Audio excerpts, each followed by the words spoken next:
कोई खुशबू न कोई फूल न कोई रौनक, उस पे कांटों की जहालत नहीं देखी जाती। हमने खोली थी इसी बाग में अपनी आंखें, हमसे इस बाग की हालत नहीं देखी जाती।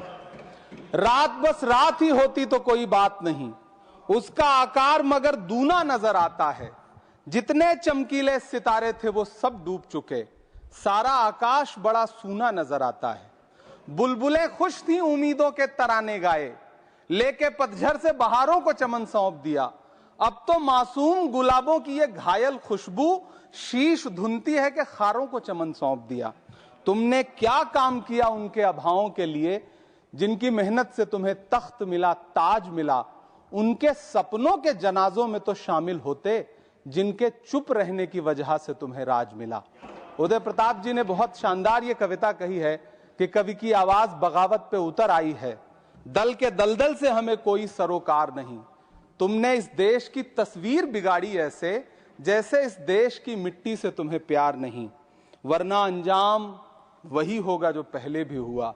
कुर्सी तो कुर्सी है, निगाहों से उतर जाओगे। मौत आनी है जब आएगी तुम्हारी खातिर, मौत से पहले बहुत पहले ही मर जाओगे। नमस्कार, मैं हूं विशाल यादव। इस समय देश महंगाई, भ्रष्टाचार और लूट मार की मार से तड़प रहा है, लेकिन हमारा प्रधानमंत्री गायब चल रहा है। हमारा प्रधानमंत्री ना तो सड़क पर दिखाई दे रहा है और ना ही संसद में दिखाई दे रहा है। हम सभी लोगों को मालूम है कि पूरे देश में गैस को लेकर के त्राहिमाम मचा है। अगर हमारा प्रधानमंत्री इजराइल के साथ खड़ा नहीं होता तो आज इतनी बड़ी समस्या हमारे देश में उत्पन्न न होती। दोस्तों, हम सभी लोगों को मालूम है कि ईरान इजराइल जंग से हम सभी लोगों को बड़ा नुकसान हो रहा है। यहां तक कि बड़े बड़े होटल बंद हो गए, गैस की इतनी समस्या बढ़ रही है, लेकिन हमारे देश का अंधभक्त कह रहा है कि सब कुछ चंगा सी। हमारा मोदी, हमारा प्रधानमंत्री इस समय संसद में दिखाई नहीं दे रहा है। जब सवालों के बौछार किए जा रहे हैं उस समय हमारा प्रधानमंत्री संसद में आ ही नहीं रहा है, संसद में दिखाई ही नहीं दे रहा है। अपने मंत्रियों को भेजकर किसी तरीके से अपनी इज्जत बचा रहा है। दोस्तों, इसी बीच इमरान प्रतापगढ़ी साहब के कुछ शायराने अंदाज ने प्रधानमंत्री नरेंद्र मोदी की पोल खोल दी है। इस समय प्रधानमंत्री नरेंद्र मोदी के घोटाले, भ्रष्टाचार, उनकी सरकार में लूटपाट, उनकी सरकार में हो रहे जन समस्याओं को लेकर के इस समय संसद में विपक्ष के नेता फायर हैं। इस समय विपक्ष के नेता ऐसी ऐसी पोल खोल रहे हैं कि प्रधानमंत्री नरेंद्र मोदी टेंशन के मारे वो बेचारे संसद नहीं आ रहे। क्या करें, चोर की दाढ़ी में तिनका, वो कुछ बोल भी नहीं सकते, क्योंकि आजकल विपक्ष वही बातें कर रहा है जो रिकॉर्ड में है, जो सबूत है, जो उसके पास मौजूद है।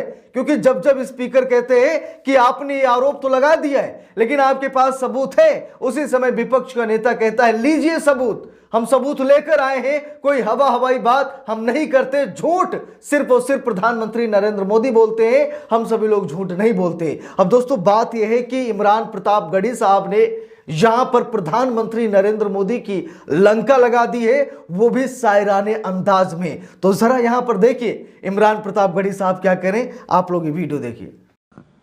कोई खुशबू न कोई फूल न कोई रौनक, उस पे कांटों की जहालत नहीं देखी जाती। हमने खोली थी इसी बाग में अपनी आंखें, हमसे इस बाग की हालत नहीं देखी जाती। रात बस रात ही होती तो कोई बात नहीं, उसका आकार मगर दूना नजर आता है। जितने चमकीले सितारे थे वो सब डूब चुके, सारा आकाश बड़ा सूना नजर आता है। बुलबुलें खुश थी उम्मीदों के तराने गाए, लेके पतझड़ से बहारों को चमन सौंप दिया। अब तो मासूम गुलाबों की ये घायल खुशबू शीश धुनती है कि खारों को चमन सौंप दिया। तुमने क्या काम किया उनके अभावों के लिए, जिनकी मेहनत से तुम्हें तख्त मिला, ताज मिला। उनके सपनों के जनाजों में तो शामिल होते, जिनके चुप रहने की वजह से तुम्हें राज मिला। उदय प्रताप जी ने बहुत शानदार ये कविता कही है कि कवि की आवाज बगावत पे उतर आई है। दल के दलदल से हमें कोई सरोकार नहीं, तुमने इस देश की तस्वीर बिगाड़ी ऐसे जैसे इस देश की मिट्टी से तुम्हें प्यार नहीं। वरना अंजाम वही होगा जो पहले भी हुआ। कुर्सी तो कुर्सी है, निगाहों से उतर जाओगे। मौत आनी है जब आएगी तुम्हारी खातिर, मौत से पहले बहुत पहले ही मर जाओगे। सभापति महोदय, गांव की परिकल्पना में प्यार था, अपनापन था, भाईचारा था। कभी महात्मा गांधी ने जब गांव का सपना बुना तो मुझे लगता है उसमें वो मोहब्बत थी कि गांव में अगर किसी बिटिया की शादी होती थी तो पूरा गांव अपने संसाधन लेकर के, कोई चारपाई लेकर के, कोई गुड़ लेकर के, कोई प्रेम लेकर के खड़ा हुआ करता था। लेकिन पिछले 2014 के बाद से गांव में जो नफरत बो करके विकास किया गया है वो अद्भुत और अकल्पनीय है। हालत यह है, हम जिस गांव में पैदा हुए उन गांव में कोई सीताराम चाचा, कोई भगवती चाचा हम लोगों की उंगली पकड़ करके चौराहों पर हमें मिल जाता था, आशीर्वाद भी देता था और डांटता भी था। लेकिन मौजूदा स्थिति यह हो गई है कि गांव में चाय, जो गुड़ की चाय बना करती थी, उसकी चकल्लस में जो चर्चा होती थी, उसमें जब से चाय में चर्चा वाली राजनीति घुसी है उसने पूरे गांव का माहौल ऐसा कर दिया कि आप अब एक दूसरे से प्रेम से बैठ के बात भी नहीं कर सकते। मैं, माननीय मंत्री जी यहां पर मौजूद हैं, रूरल डेवलपमेंट के मंत्रालय के बजट पर चर्चा हो रही है। चाहे मनरेगा हो, चाहे किसान हो, सारा इससे जुड़ा वर्ग परेशान है। मजदूरों की स्थिति ऐसी है कि आप मनरेगा को प्रोत्साहित करने के बजाय मनरेगा को समाप्त करने की कोशिशों में लगे हुए। सच बात यह है कि राज्यों पर भार डाल करके आप मनरेगा खत्म कर देना चाहते हैं और उसके लिए आपने नाम लिया है कि आप उसका नाम बदल करके बी ग्राम जी करके उसके पीछे आप इसको छुपा लेंगे। गांव में सड़कों की स्थिति खस्ता हाल है, चाहे उत्तर प्रदेश हो, चाहे मध्य प्रदेश हो, चाहे गुजरात हो, चाहे राजस्थान हो। गांव में सड़कों की स्थिति ऐसी है कि किसी गर्भवती महिला को अगर अस्पताल ले जाना हो तो सड़कें ऐसी हैं कि उन पे चलने वाले वाहन शायद अस्पताल तक महिलाएं पहुंच भी नहीं पाती हैं, उनका प्रसव रास्ते में ही हो जाता है। महोदय, गांव में हालत यह है कि किसान आपके सामने सरकार के सामने लगातार अपनी मांगे लेकर के खड़ा रहा, लेकिन इस सरकार ने दिल्ली के रास्ते की तरफ कूच करने वाले किसानों की राह में फूल नहीं बिछाए बल्कि कीलें बिछाई।